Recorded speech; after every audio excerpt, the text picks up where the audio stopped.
So one of the things that we talked about prior to me coming to Dr. C is I was really a little intimidated by the fact that I was going to have something injected in my body. I was afraid of the actual process of putting in the pellets.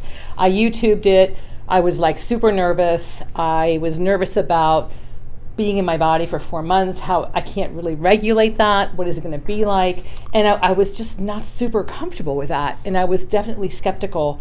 And I'm glad that I had the conversation with Dr. C and with my husband, and we really decided that, okay, this gentleman, this doctor is completely qualified, and not only was he an orthopedic surgeon, which has nothing to do with hormones, but he has the additional education and ongoing, continuing education that really helps him be the authority.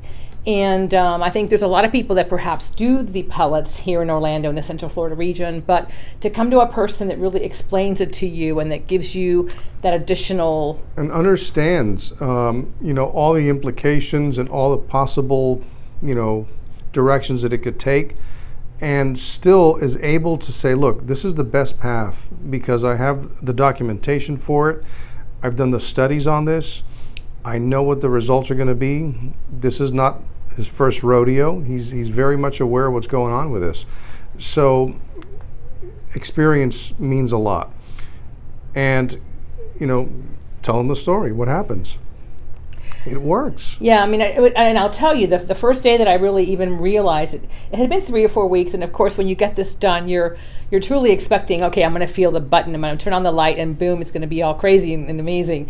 But that's not the way it happens, and they had definitely talked to us about what to expect and the expectations. So one day I'm a realtor, and I was sitting at my office, and I'm working, and all of a sudden, it just hit me on a very random Tuesday.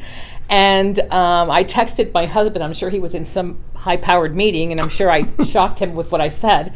But it was definitely, it kicked in, and it was lovely, and it was just another side, another facet of a relationship. Not only to mention that it's good for my heart, it's good for avoiding dementia and all the other medical pluses that it has. It's a preventive medicine as well. Right. So all of these things are important. So you live the positive in the moment, and you're also taking care of the future. You're taking care of yourself. So these are important considerations. So that initial apprehension was put to rest. And it's worth the investment.